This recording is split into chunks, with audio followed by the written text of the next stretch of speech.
de be so mu se kase bo and se be say twan ho neat 100.9 okay 101.7 Shape House and crying abeka jansen yeso modi afiri ukopie mu e wa sentiment mu a yenuanom okura kase bo mu na ye Hello FM 101.5 radio stations ni Dawson Ghana enamo no ne wonyina e bo makase boyi ebi edo abobo anom oko despite media social media platforms ahodo no nyina so kasebo no etwagu e wo so live na ensema nyumire de ba besom wo no Dawson de bedi mu akotini bi ene say oh my Ghana yenya auditor general for front mampani His Excellency John Dramani Mahama mane kwan waso akofrem esan. Effective auditing strengthens investor confidence, it improves governance and reinforces public trust. So today I congratulate Dr. Pamela Graham on her appointment as the new Auditor General.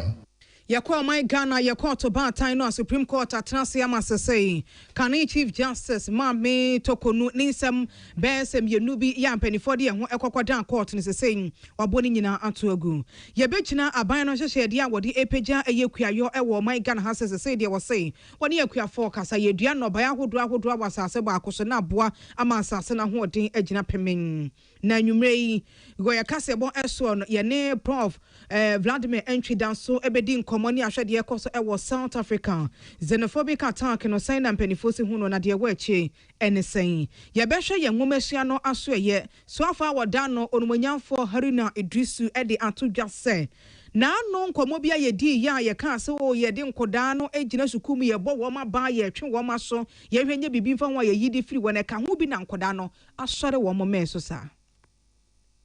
We reviewed our capital punishment regime, and therefore there is laxity, and many of these students are not punished for those unacceptable conduct. Yehwe ensuo ya eto ya ensuyiri amere ayens nkran asase enafe japade ene nipa ahodo emwo no sesei opani ba ko wonimdie ewo amamuamu no Dr. Richard Eyefiadomo ede atodwa se adisia eni ahohyeso afi edu assembly amra ye de agu ho ne so mra ne mpewa mu ayemra yemfa nya adwuma amanyosema ye de awura bibia mu no eka ho bi na nsuo to a eyiri yen no about flooding issue every year this year can one sem for me citizens indiscipline ineptitude of the assemblies and unbridled political interference.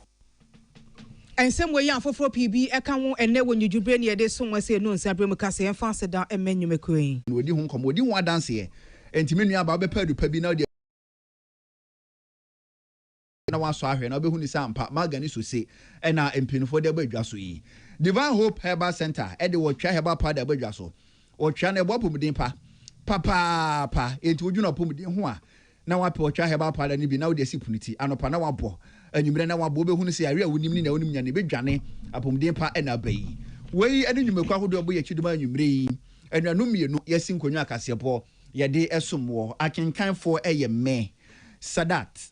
Mohammed Mene Nana. Ama ano tufo adeshima makase no nchemu eni Ghana mampeni His Excellency John Dramani Mahama enei wagina waman Ghana ya mamra no a yedi ibu waman ni tumi a yedi asom ne the first gentleman of the land ama waye enhyehyede ahodo bi Auditor General wahwe kwan ama sese oman no enya foforo nipa wode na sisuo no eye Dr. Pamela Graham na enei wamampeni dwumadie no emuo no eno ode atodwa se no kwasem ye ka Auditor General dwumadie no emu a omemu no adehye yakoma die akire pa esan se tumi ya Auditor General ewo no eboa emane etenetene aban aso ya hodo ayede omamu no sika efa wonsem se wonhwe fa nyampontodwuma wobrekora amamu mu atene enso ekoso ewo ho woye san de no eboa mane aban no nwuma eku ahodo no wo mo eda no anase wo mo ewo aso no wo mo de ahohyeso eye atwuma anfe de toso mienu wo man kontabu mapa enso da ho afi sika sem no dwumadi a wodi bia no wo hwese oye ne sede empanifo kire won na se koba ne se Auditor General eni ho a obi abeye niema toroka eno so de emwa wo man Ghana kran mampani nya kwan ema Dr. Pamela Graham so akoframu shan wieye na wakenkan wo man Ghana ma mra no kire no na wo bie ni de mra no hye no wobrekra oba abeye Auditor General no ena agya mampani sa so de title se no kwasem o mama me atiase enye se nei obetwen edon sa hye odemrefam abanwuma ekonu bedi sika no toroka wie ansa na wakwa akogina so kwa akoye akire hwehwemu asese nneɛma de agu krata so de aba se oh asoye a okodi sika sei asoye bi sika bi afa wɔn nsa ase na mmom sɛ de ɛwɔ hɔ no kora na udi wutwuma no ɛde ehu ɛtɔ wɔn mom wɔn so ɛtwe wɔn adwene de si so sɛ de mmara no kyerɛ wɔn sɛ sika no wɔn mu ani pɔtee Dr. Pamela Graham ampani sei ɛbra wɔdo aba yi ɛyɛ brepam esan sɛ saa bra yi mu ɛna ɔman mu no adehye ɛtwɛn pa sɛ nkontabuo mapa ɛso bɛkɔ so ɛwɔ man Ghana nti ɔwɔ gidie ɛwɔ arehyɛmu sɛ wodwumadie no ɛde pɛpɛre yɔ afei nukurodie ɛna afei nso kora no nneɛma emu da hɔ ɛyɛ kontabuo mapa ɛna ɛbɛyɛ atwuma. The Office of the Auditor General occupies a unique and indispensable place within our constitutional order. It serves as one of the principal guardians of the public purse, ensuring that public resources that are entrusted to the government are managed lawfully, efficiently, and in the best interest of the Ghanaian people. The Auditor General's work extends far beyond just auditing accounts. It strengthens confidence in public institutions. It promotes prudent financial management. It deters waste and corruption and provides Parliament and the people of Ghana with the assurance that those entrusted with public resources remain accountable for every cedi they spend. In a developing economy such as ours, where every public investment must yield measurable benefits for our people, the role of the Auditor General becomes even more critical. Effective auditing strengthens investor confidence, it improves governance, and reinforces public trust in government and state institutions. So today I congratulate Dr. Pamela Graham on her appointment as the new Auditor General. Mampani estrase SSC arehyemu a ɔmamu no ɛwɔ Auditor General wɔn mo amaba ekomu ɛna wɔsan so twe Dr. Pamela Graham adwen ɛde si so sɛ maame wadama yasese wabakɔsɛm ɛwɔ dwumadi a wudi mu sɛ de wankasa wode mmra yɛ atwuma woyɛ wo nneɛma korɔkyen wonyɛ kataso muamua so womfa nneɛma nsie de mpanimfo hu yɛ no nti wanya wo mu gidie ne arehyemu ya wɔde sɛ atumi ahyɛ wo nsɛ wɔse ɛno a ɛna fa bɛyɛ atwuma afei ɛbrɛ ko n'anim nso no wɔse ɛwɔ adwuma yie na de wo ho sɛ de mmra no ɛsɛ wo na ɛfata sɛ de bia ɔmamu no adehye hwɛ a wɔn hwɛ animu sɛ sika fefefa nkrɔfo nsa se toro kan no obenya sa agidie ani arehyemu no. Dr. Graham, your appointment comes at a time when our citizens' expectations for transparency and accountability are at an all-time high. Ghanaians rightly expect every public institution to demonstrate value for money, prudent stewardship of national resources, and higher standards of integrity. Your distinguished professional career has prepared you well for this important responsibility, and I have every confidence that you will discharge your constitutional mandate with competence, impartiality, courage, and unwavering fidelity to the laws of our republic. As you assume office today, you do so not in service of any government or any political party or any individual, but in the service to the Constitution and the people of Ghana. The independence of your office is fundamental. Ekuafo ekuahodo a enhye aban ase na dodo na no bepie mu ewo dwumedi ase aban ase na dodo na no bepie mu ewo dwumedi ase na wo besesa adwen ahwe kwampo obefa so betima sigina ye pa ebeboa na kwaye ho nsem kaye atuma fa ne ntuma padie fira na aduane a ye die ye dɔ no yetimi so adɔ ne yebedi na atumi aboa ama wo ba bibire mu a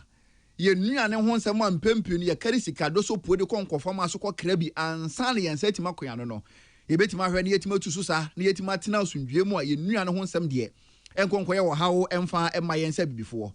na dwumadi omne hihye suyedia na eda so Sirawa International Conference on Agroecology and Nature-Based Solution for Sustainable Food System in Africa enkran ena dwumadi yi eba so na empenfo gina so tonsa e de frɛ Ghana mampenya be die kire obenfo Jane Nana Opoku agima senka wonfo na ni monya be pie mu e wo dwumadi na se opanyini je peni na so mpenifo se wumfo do so ye nyina wo twenso nko ye na ngoma kontina be die kire Alesa Gbafie onumanyamfo en wo so ma no ma kokosi na namu e wo dwumadi ase onumanyamfo Alesa Gbafie aka se mu no na wo kire mu se eye Ghana ba yakoma so ade Ghana ba ni so de hunu se ene kwampa ye fa so ye kua eye agroecology practices no aban be for feed Ghana program so na yetimi da ye adwuma wo ma Ghana mu na boa na ye nua ne ho nsem no atumi afa ne ntoma padie fira na ye mfinhia na adwumadie na aban de sine ni so obefa saye so de aboa na sani so de huni watimi atu ho anamon na wo kirem se Ministry of Food and Agric ene behwe ho nsem kaye na nsem bi odi ho nkomo e kirem penifo adwumadie na ase ne bi ene se ye betimi ado nnuane na nnuane a ye do ne nkonko ba se say ye mo na ye do ye betwa bibia gu na ye do mo nko aburo na ye do be ho na ye twa bibia gu na aburo nko na mum ye betimi ado afrafra na ebra etwa bra ni beduru so no ye wa aburo kakra ye won katie kakra ye wa mo kakra na atumi abom ye nua no ho nsem atumi akoyie na kwa no so ye be ye no enkonko ba se kwaye bi wo ho no ye be kan dua nyina gu form aden ye de ba be ye kua ko ba san so ye ha ebetima ye kua wa abra kwaye no so ho no na chese ye nyamfaso de afiri kwayo so na ye san nyamfaso de afiri kwaye no eso afensu kwampo ye be fa so na ya asase no ebetima ye kua na abo asase no ho ban na asase no mu nua no duro ne betima tena ho no sane nkonko ba se brano branji said fertilizer kaye mfudi ansa ne nua netima so empemfo tiam se we nyina ne ye hyehye ahodo a o magen de egu apono so a ebe fa feed Ghana program so na yatimi de ahwe na ye nua ne ho nsem atimi atumpon so wo man na opanyini kire mu biem se aban ko aban ba na biribi aban ba na ya ne yatadi sika ehye kwayo mu pa na so ebe wi akire na behwe na enuani mpo ebenya biedie no na eho akwakoye den Ghana na gisi ye kresika ko obi maso bokina kokra ntoso na ase je nimpo ansere nya biedi Ghana kakre ya wa bra ban bia ba ye se de twesika na ye di wura kwawom wo se nya de etumi boa na wo ka ne se na nya kwampa na enka ne wo mofa so ye kwa na obebu na nimtia de bi wo se enka ne kwayo no ya ya mo ye nsa ase nyina na mu nuane nduro no asa enti akoto fertilizer ni de gu asase ne so emoa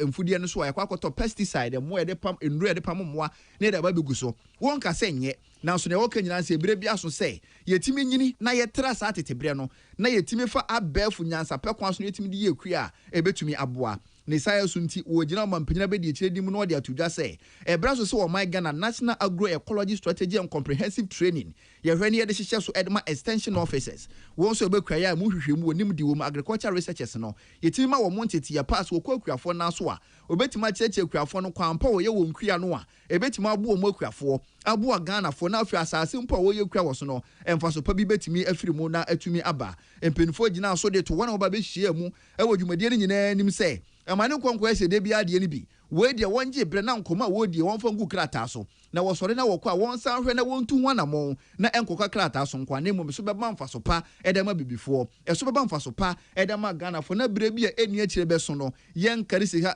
emfa nkonkofo kuro mu se yakokra nuane ansa na yetumi anya bi adi dwumadi ampenfo hwe ye de hye so e wo ma Ghana mu e no ru Alexa Gbafia or chief of staff e wo mampanyina be di kira tenaye wo gina mampanyina be di kire di mu na sansem wo di etudwa Patricia Sefa Fisher and what is sama de boy ebesumo ye ma yenkon eye court nsemu ene wo man Ghana court bata no ekon asetena wokokoduru ho no atemuafo makomako enson ene tena adwam de wo ye adwamtiafo no eye Justice Amadu Tanko asem no ne tu atwam nyina eye se kane wo man Ghana ye Chief Justice ba me esaba saki tokonu ya wode ensem bi kodan court ise mpanifo hwen ka bi ma no de edikan Ghana mampani Excellency John Dramani Mahama ene mpanifo bo ne dwumadie sensen wiem se apan ene kirebi wosan so wo na tikonko satwe ne to asekunya a ene onye Chief Justice bio ohu ne se emra no so wode toto ho mpanifo asisi ne wo baabi enti yensa ma ne kwan no metena ne dwumadie se Chief Justice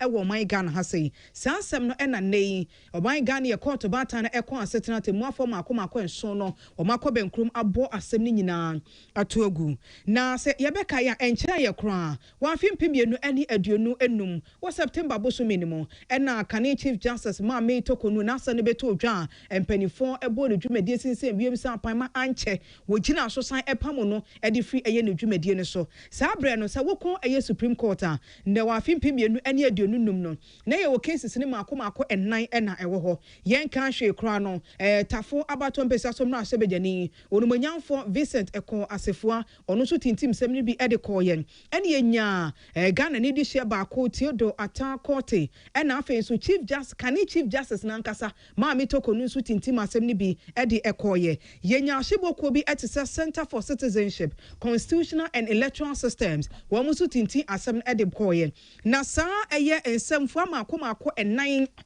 yebeka se suit makomako enan ye de ekoye empanifo kenkan sa suit ni nyina no ma wuse se wo ka de bom epa mu ye ni mienu a ebeboa enti wo gina mra no so eye ne sa e ma cases no ebe ye mienu pe na eno na wotena asem no eso no wo ma duadua mu agba be hu ne se na no bi wa afimpi mienu ene aduonu num September boso me da edikan committee ya mpanifo pa wo ma etena ase no dwemtiafo sa abre no eye Supreme Court judge bako Justice Gabriel Puaman wono no onua no makomako miɛnsa tena ase nti wɔn bɛyɛ 9 wɔn na ɛkɔ tena asɛm ne so gyina wɔn man Ghana yɛma mmara article 146 ɛwɔ afi apem ahenkron ɛne aduokron emienu yɛ 1990 constitution ne so ɛdidi nkɔmɔ ɛkɔhu ne sɛ ɛnhwehwɛmu yɛ a wɔn yɛ yɛ ne adansedie mapa ɛkyerɛ sɛ nokwasɛ maame no biribi wɔ hɔ tia no sɛ wada esu ɛne ɛban bi edi ɛwɔ adwuma no a ɔdi sɛ chief justice wɔ man Ghana ha sɛ ɛne nti nkurɔfoɔ binom petition wɔn de aba sɛ yɛhwɛ ne to ase kunya no wɔn sa committee no a justice Gabriel Puama ɛda ano no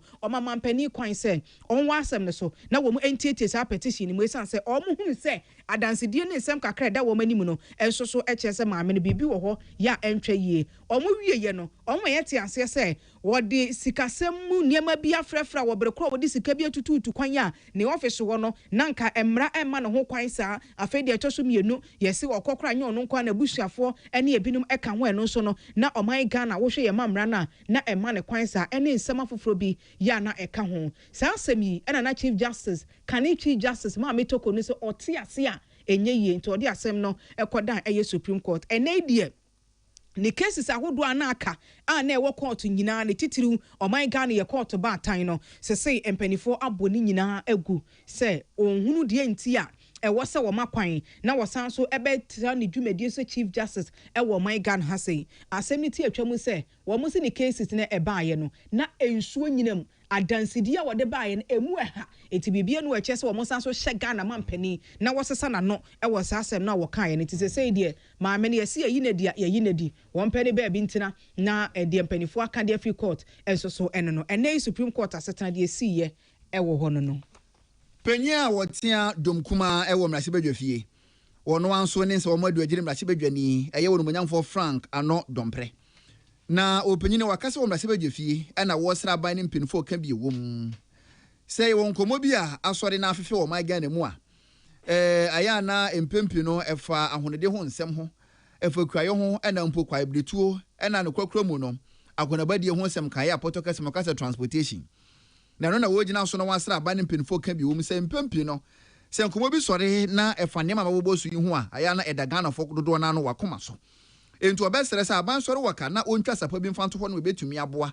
na Ghana fo dodoɔ na no obetumi nya mfaso a ɛsɛfata na wɔde afiri mu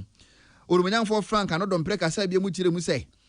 carbon market nkɔmɔ bi a ɛno so asɔre na obɛsrɛ paa sɛ ama aban entoto nase na sɛ aban hwɛ na wɔka ne sɛ ne yɛsɛ ne fata a wɔkyena bi no Ghana nyina no ɛne ebetumi anya so ɛmfaso na wɔde nsɛm itu dɛ ɔmrahyɛ badwa fia wɔkyerɛ mu sɛ ɛde kyerɛ nsɛntwerɛfoɔ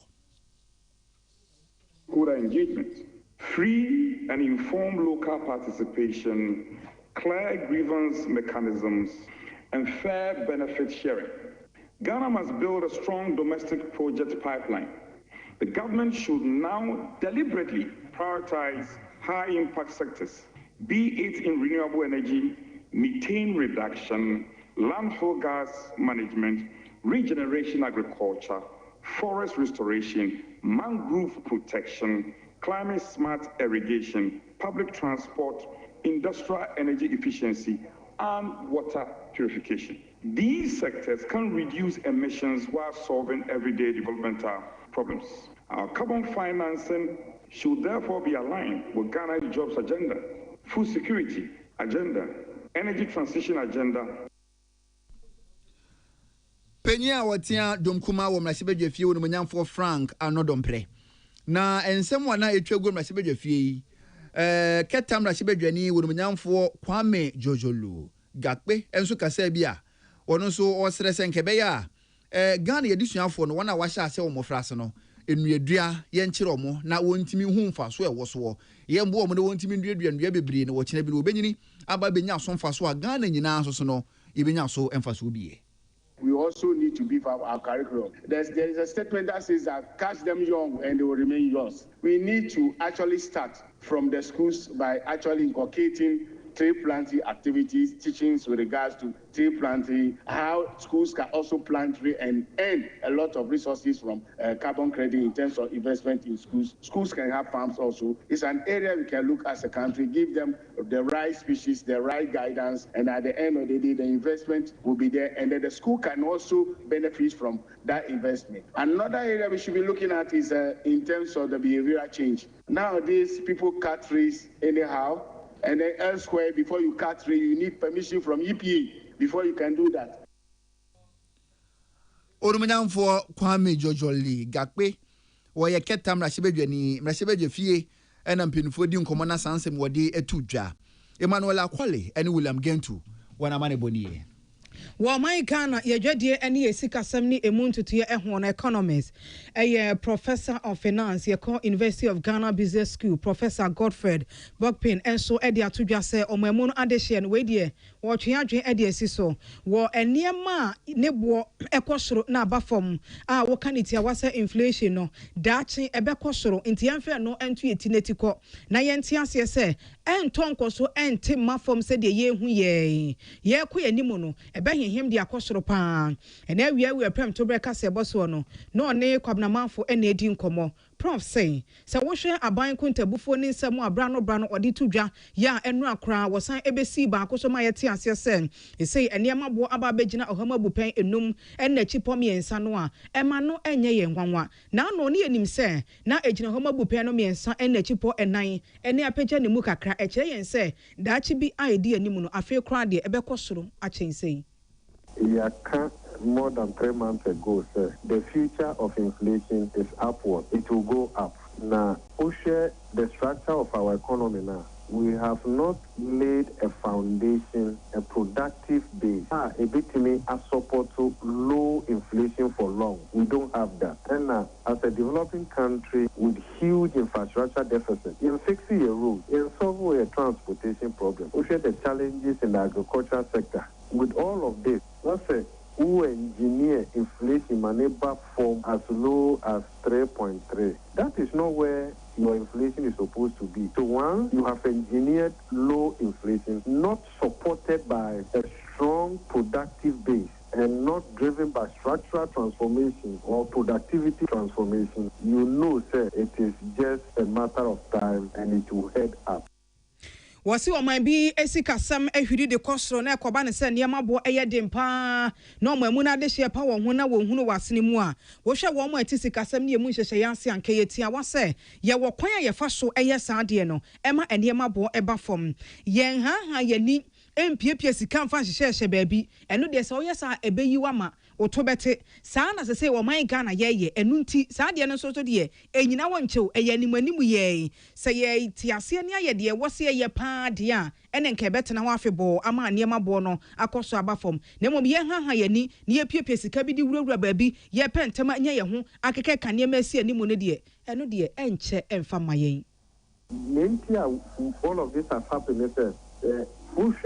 the approach that government are adopting for inflation to come down and all of that, we know it is not sustainable. It was driven primarily by severe austerity, expenditure cuts, low budget execution, and then complemented by tight monetary policy, aggressive strengthening of the currency. So these are not transformative measures. They are not. And to that extent, you can harvest the short-term gain from this intervention, but they cannot go far. Na prof atoso ameyati asese kita wonsa bosume a yewura mu yi ya na ye ne da etoso mienu yen hwe animu se eniema bo sei ene beye. There will be upward pressure going forward. And the estimation is that probably by the end of July, we're thinking that inflation should be returning to the medium-term target of about 6% or so. It's not a strange position to hold in the market. If you say the Usher Bank of Ghana, committee and monetary policy committee, they have kept the policy rate as high as 14%. At the time, and now core inflation even less than 3.7%, right? So that also signals some uneasiness in the market that there will be upward pressure on prices.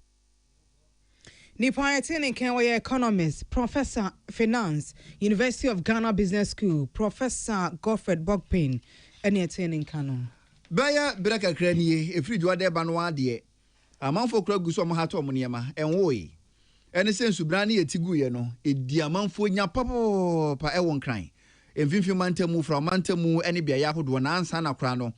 Now do any children Samara boys or Musu so. As I say, do many or Honor pa any Fidiagro. na wahawa ekoso wo man mu nam so ma prem to breka se boso wo hene wa kese bo ahe ene Dr. Richard Fiadomo atwetwe nkomo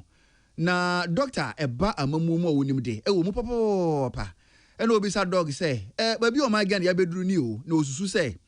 ede enti ena ne aba ne sey ena dog chirim say oh we kura mpo de ewu hia se ebekọ agina ansa ne yebuwa wo eyaminu mienu yensuban ena awie ye ne kwabrane ya ball awie no otwe ne benkum ni fo obi ne ho no mu agata mu chom na chese wakwa kotu ogum ene se ne ensu to a enye babi mfa minu mienu etwefa yensu yi na dog chire mu biem se suban bone ye woni pa bi so minu mienu nyina ne yanim na kwampa betima afa so no yetu so sane se empenfu osi abuan na mu ewo mansi no kropon ahodo municipal metropolitan and district assemblies ahodo mu no yemu omutumi na wontimi nya adwuma ne se ne yese ne fata kwabrane ayemfom so na aban ache no no behwe na MP aba oye campaign maye wodi sika bua party ye campaign wodi akiro ntimu nya no na nipa no afa ne ho adi wo kwa wo kyena no wasa akwa sa suban na biem enam no mienu ye brei enti wo se ye pese sa su ani bambone ye koso etimi tu so sade a wana wo si aban na mu ewo nkronkuma mu no yemu omutumi yemfa tumi ni nhye wonsa na wontimi nya adwuma yese ne fata baabi ene kwase egubola wo sigina ye anyem na se badwani na befiri parliament beba beka se munja bola gu ho ne mo ansa na moja bola gu osigina ye wo so obi ade adwuma se ye hwene ye ne se wo gide se betumi aboa ama na enso to etwifa ye enso bebrebe ewo bia ya hodo won kran no etumi abafom. About flooding issue every year, this year, for me, citizens indiscipline, ineptitude of the assemblies, and unbridled political interference in the work of the assembly. We have a situation whereby assemblies no say you omo ni mejuma somewhere. Say you obi ameje permit na osida no the kiosk and na de kusisi ho. Na assembly ne ka say baby amudi nyoma na si no. Me a try 2 weeks remove or before so and so day. Enya ba sape na manyo for the omo aji. Esa na assembly ni timi nyoma mejuma. Into no reasoning behind your friends flooding ne there. Citizens and discipline. Say is capital no ko for idia. Na ensure to na citizens are omo waste management issue no turn no baller no omo the baller na egu but an say issue no emfa baller no ko na enu akire no na Dr. Richard Fiadomo wo saka say biem na wa kire mu biem say wona wo si aban na mu ewo assembly ahodo onsoso no nso mo amoa ha say yensi dan ho nipa ne ba ya o de metima ye feeling nso to en ha adwen me ye feeling ye ne da na wagi sika no nipa no kwan akoye feeling na edan no wasi na wodi asi ho no mo won so usi aban na mu nipa ne ba se wo permit a se be ye no wo betena ne to so na permit wo de ma nipa no eno so asem foforo kwana bra wa meto no wasori wo se wo kina na waba wo de sa de se no nipa no de ho ahomete na wakusi dan na si bia opebia wo se nyina ne ka ho bi na ne amanfo susi dan si bia basa ye nyina no ha ye no no wo se gina so se ye mbese ye hu bia mu se wo kai se World Bank ma yesika bi be 350 million USD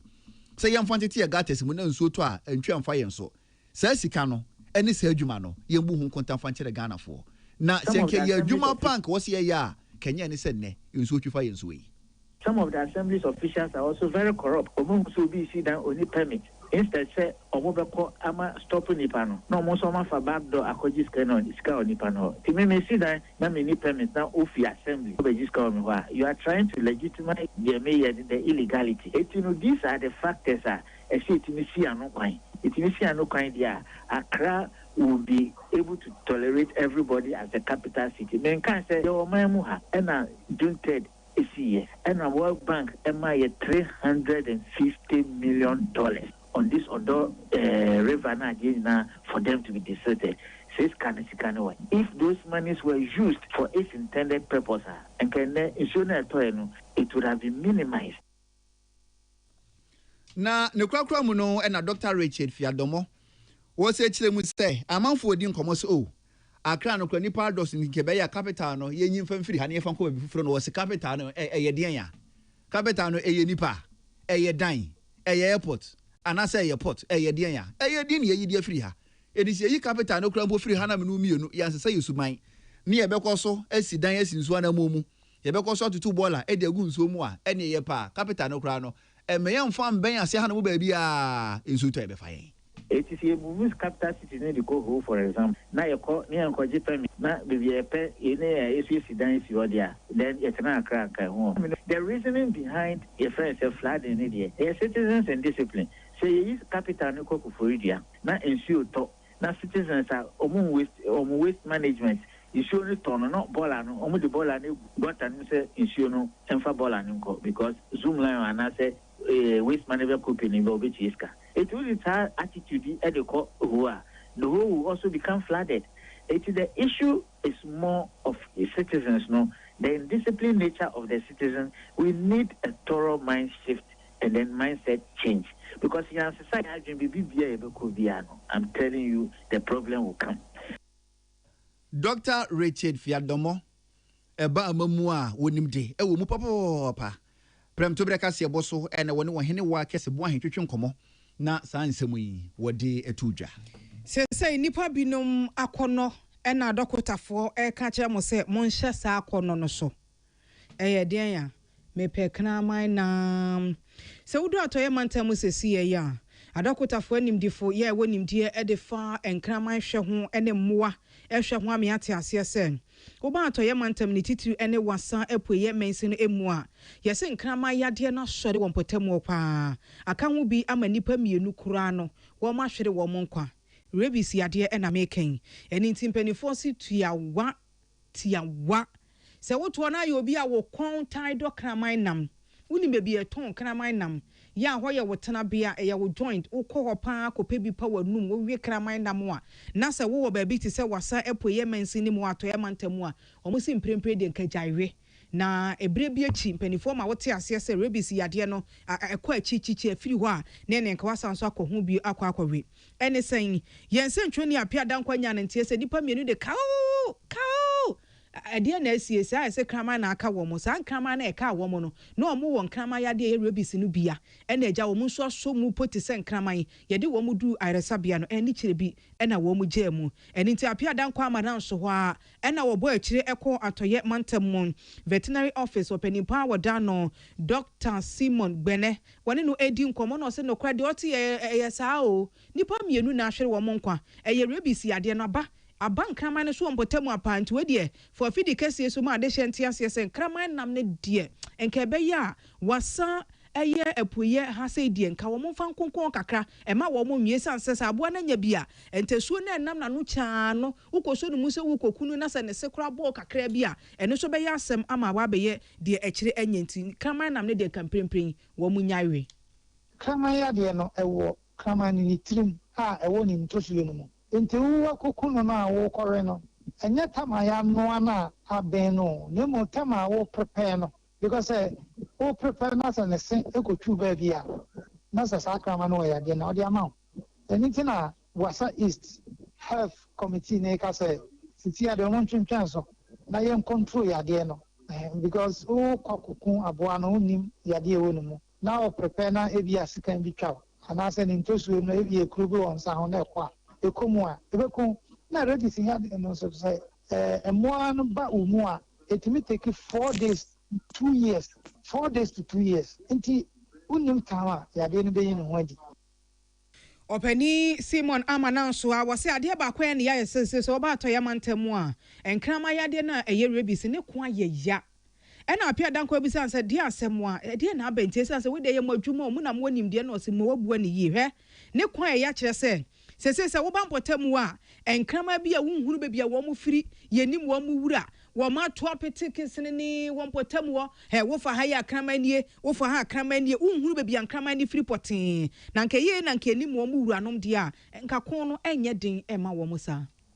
male metropolis nkura kase no ana ye wo a lot of stray dogs na de ba kunti ama stray dogs no omo wo ho no say aduane a ya tutu bola so no attracting more into ama all the urban centers a lot of stray dogs are one and all anka ne yie say environmental health for bechiche mwana na say o mekum na so veterinary e bo mo enye ye fi say o mu ni staff no on say tetina no more staff ye some o mu ko fie mu crime stray dogs they o mu arrest o mu ne besisia no o mu ni sadom no nti ama controlling the disease has become very difficult. Na opani ne kasa no achi no e na ode aka ho se we die obesere esan se eya ye nipa binum su ene won ban ne titu ne won mo ayemo ano wo be hu se o ayemo ne pa wo fiduam wo e wo se bra no nko de ne ko ayemo ayaresabia na dokotafo e wo no hwe wo ne mpane mema ne nuo ni ade wo mfa ne nko da wo ko kan wo so na ayemo asoso de mane nam ne baabi wo san kakra wo so na se nuo ne kra de wo mo ne bo edin na se bi mi nipa me ba be yade akwaresabia na ayemo asoso me fa ne nko se mu ni mu asa de no wo my Ghana ye local government act no e kasa de tia Nduko local government act no mo ewon say wo krama age licenses na ye ka no eye pane a obewo no se be ya aboa no nyare no mpa yade no enkomo obi nti western region odo vaccines no ye wo but enye free esa amanfo ewo no mutua eno na ama controlling the disease no ayeden e be say o corons na amanfo ma bemra no so ahye ne say wo krama no amo ne pane a yen cho ni en fan kokot ni bo anya den ni bo because krama enye need you want wo officer e bia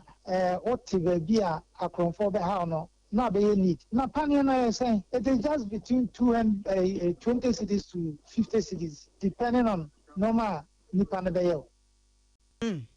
ene asopo when en cha asem tie nim se de ye kan adehye won kraman ate se rebisi ade no abo enkaso wo wasa ede ewa akiri nti enya mankra ha hwe wo kraman akona ko woni bi na eno soso emmoa ni pete ne kan Western Regional Director Veterinary Services Dr. Simon Gbene no ane yen sencho ni apia danko Rock FM enedin komo emrasibe je fie chia me abedi kire otosumienu ene orumnyamfo Andrews esiama amoako na opanyini na wakasa dia tudwa sa hunudie hu nsem o my Ghana wenkoyi enkoye kura na obesere empinfo kan bi wom se bra so osore waka wode wona sifom no wotu na mompa ebeboa na efie ye ne basa gum wonten so na nne amani padodo na ebre no ebetima hwe ne yetimi atu susa ene kwa timata overhead ne kokohwe fa kwa mpenifo aye se amanfo steps eso omofro edeko flyover ne soro no ehorom na tese nipa bi gu bola obebisa sa den no so wo ha de ka akese ni twemu hanti da wo behu to waye bola no a no da kwakugu kwan no huntu twemu ho no mo kan wo si we nyina no emmoa emra ne yesusu sese mu aye mra yentena sese wo man na yenhyehyɛ mra foforo yentimi miemu na emu ntimi nya den obi fumu mra no a yemma mra no ninindi enye nsɛm da ho mfama foforo ne ntimi moa yehunu de ho nsɛm ntimi nkoyi abane mpenfo ka bi wo mu so obesere sɛ wontena se na wonfa nhyehyɛ pangu apono so ebetumi aboa ahonidie ho nsɛm ne yendi ho nkomo biem na yentu ho na mo yie a ebetumi aboa na wotina bi nso beto ayankwa nkohu sɛ ne yehunu yeyi wo se afenso nipa bi nso ya mo ho kwan too much osisi edansi bebie ne kwasi osisisie enso na mo mu no waye feeling edan ne wasiesi eye gata so na wakosi ni store na wodi esi gata no wontimi mprem na efie mu asa choki enso beto na wono ankasa na etwifa no so na afi wo bo aban tiri so sɛ aban na wontu ana mompa wo so obesere sɛ mpenifo kan bi wom yede gya wane de aso Ghana ni no letumi na hye wonsa amamra no so wo ho eni sɛ ya hwe na amamra no wo hye so ya amma na ntimi anya adwuma na kame akwahye mra na ye wo so wo mane mpona ye mramum ye koya anko ye baaye so anko yeyi na kame akwahye de kenten de konsuo no na kye sɛ ya anhye mra ni mpona kanfa so wo so orumanyamfo Andrew sesia mo amako sɛ obesere mpenifo kan bi wom sɛ bra so sɛ ye na sifom yentu ana mo sɛ mpenifo ye ni abre na ye pe o mane yi na yentimi fo o mane nkosi ba bia onkyirima beba na obebo mpenifo ba so sɛ ampa mo ye bi ni aba beto yi yesu ebe ye bi ede atoa so orumunyamfo edi sansam yi tudwa wasantemantam wa bra Ghana Bar Association won fa wasantemantam 1982 ajaje for miensa nipa bi ekum wo no na wo kaikai wo. Human beings are not prepared to learn. Everybody wants to do something that pleases he himself or her himself. So once we are not prepared to follow the law, these are some of the results that we will. I think even though we have general problems, especially in Accra, looking at Accra Plains, and we have some constructional problems that we need to address, drainage problems that we need. But I think our indiscipline has also contributed to what we are witnessing.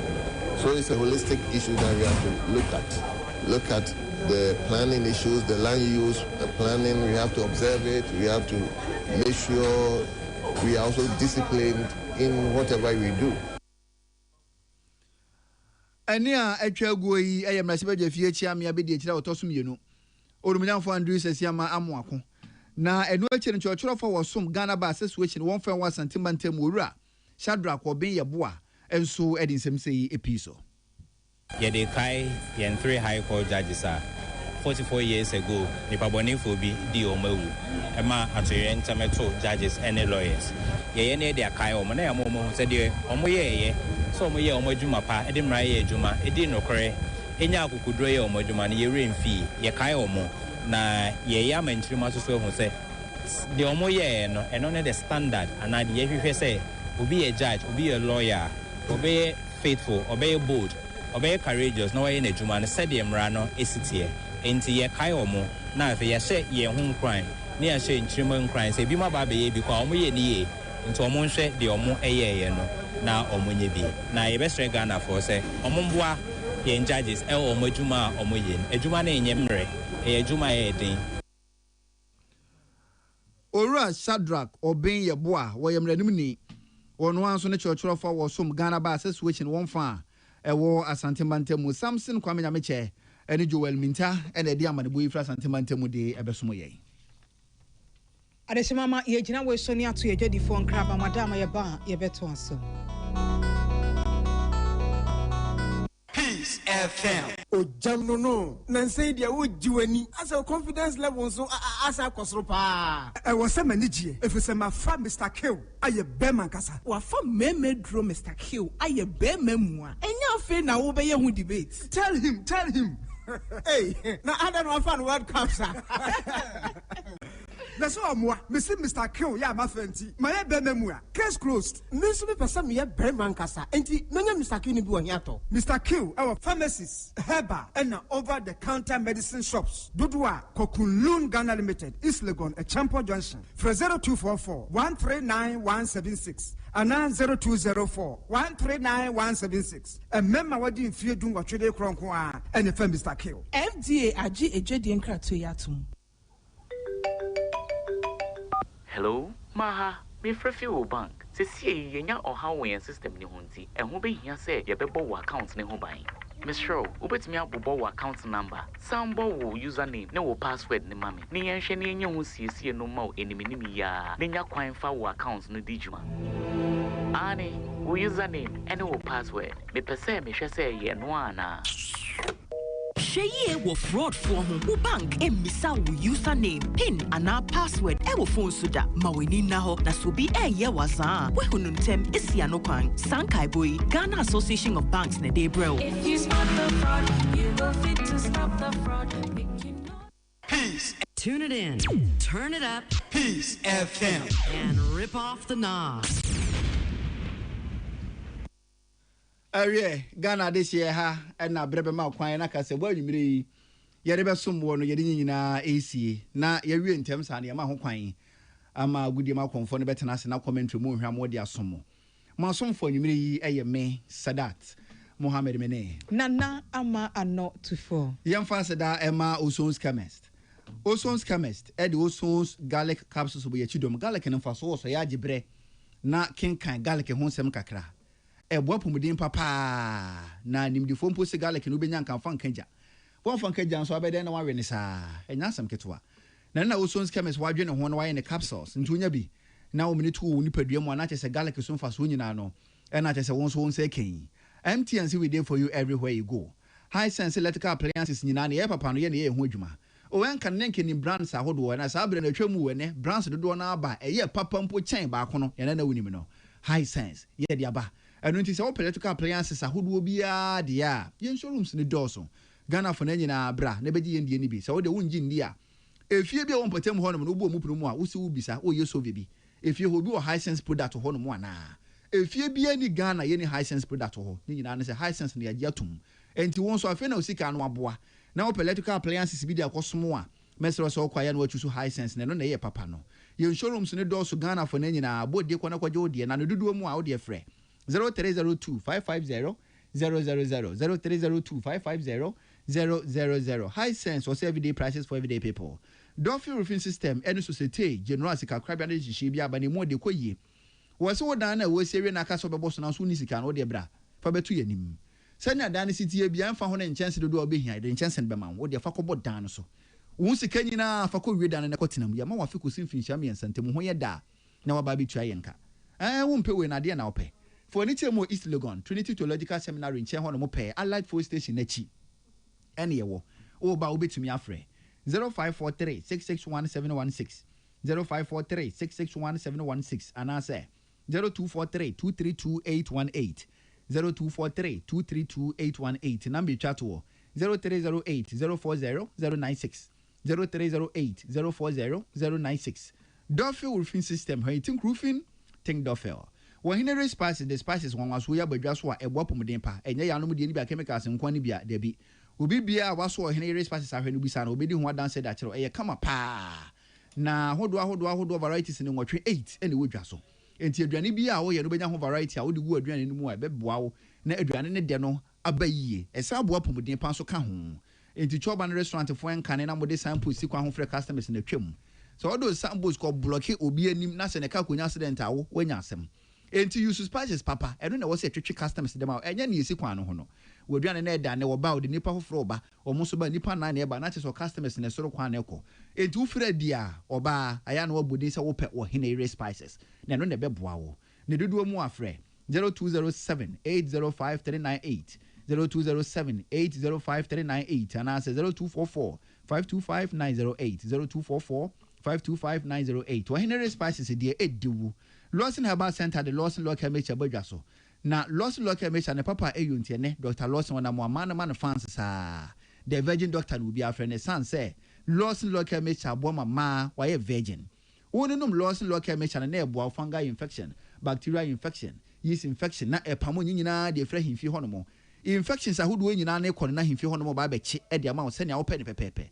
enti no nom Lawson Local Mecha wo ba wo hawo bi e wo so na wunim na wunim nyina na ebedwane ama pomodin pa wo nsa tumi aka bi aya na nsuo bi tagu o wani nye ho enka bi a wo krampo no wani nye ho aya na himfi hono keka oni ade no nom Lawson Local Mecha sa wo hawo nyina be firi ho eye maduro tatahwe enti wo yo ba nko ade a na wapadupa bi de asiesie ho adupa a mekan fo de ama wo no eye Lawson Local Mecha be ma wo reba bi anu kwase yewura na wo so atiti infections de ayo hu se ya atam no nom Lawson Local Mecha infections in abeko apomodin pa beba no dodo mu ana wafrɛ 0248 619 999 0248 619 999 and answer 0242 133577 0242 133577 bo romu pharmacy herbal shop chemical shop over the counter shops Ghana for na nyina ndupa yi unsa beka bi Divine Hope Herbal Center e de wo twa herbal powder badwa so no so bo apomodin pa papa pankasemu yare ahodo nyina no aya na wanso wo twa heba pada hwe na behu ni sa ampa abedum Ghana ambantem ebantemu a kenya ne se nipa dodo na nkura poma ebi academy ebi so aka konwam nyina ne se ne sisi ne kotudwe enkasemu yare ahodo ni di ase ne chibremo no mo twa heba pada na bebo papa koko se fifi hunam ne fifi wani so anampo se bi mpredua se bi oja na defa enti na okọ ya ne so moja nko ana eba no mo twa heba pada ni bi na bebo high blood pressure ene empomu mre yo ahodo na wano no mo twa heba pada nyina no ebekọ apobodi pa beba ememo amereyo waye mre okete so wonso so no mo twa heba pada ebebo amakwaku donsuo ahoden beba mu pa obebo adwuma ese ne fata jojo yare stroke no se eba anase afi ne eba no otwa heba pada hwe na ebebo papa yam kro osa udi ne pa edu bi asi ho no mu a ebu beye ensia de mo osa no mo twa heba pada ekum osa pa apobodi pa beba emai menso ade so des no na wonso aso wo twa heba pada hwe obehu ne se ndo no dos na wo twa de yare a wonim ni na wonim nya ne bedwane apomodin pa na apai ye de bibidro ko modern wo de gu kap mo ansu hye na de gu so wano man pa anwumre wo de nsu hye gu so wano na anwumre obehu ane se wo ye ho aduro wo ne beba ho so apomodin pa ba boro mu heba shop chemical shop over the counter shop Ghana for na nyina wo twa heba pada won se be ka bi ne dodo mu ana wafre 0591 565 557 0591 565 557 and answer 0550 639 037 0550 639 037 or try about powder the Ujana Shawa one cassa over Bakusa upon Sako de Bressoa or Bettina called the commentary move Jambe Bremo. Quadio Hansen will be our Quadio Swatnase. Wabo Bemedi and Yapayos Bedi.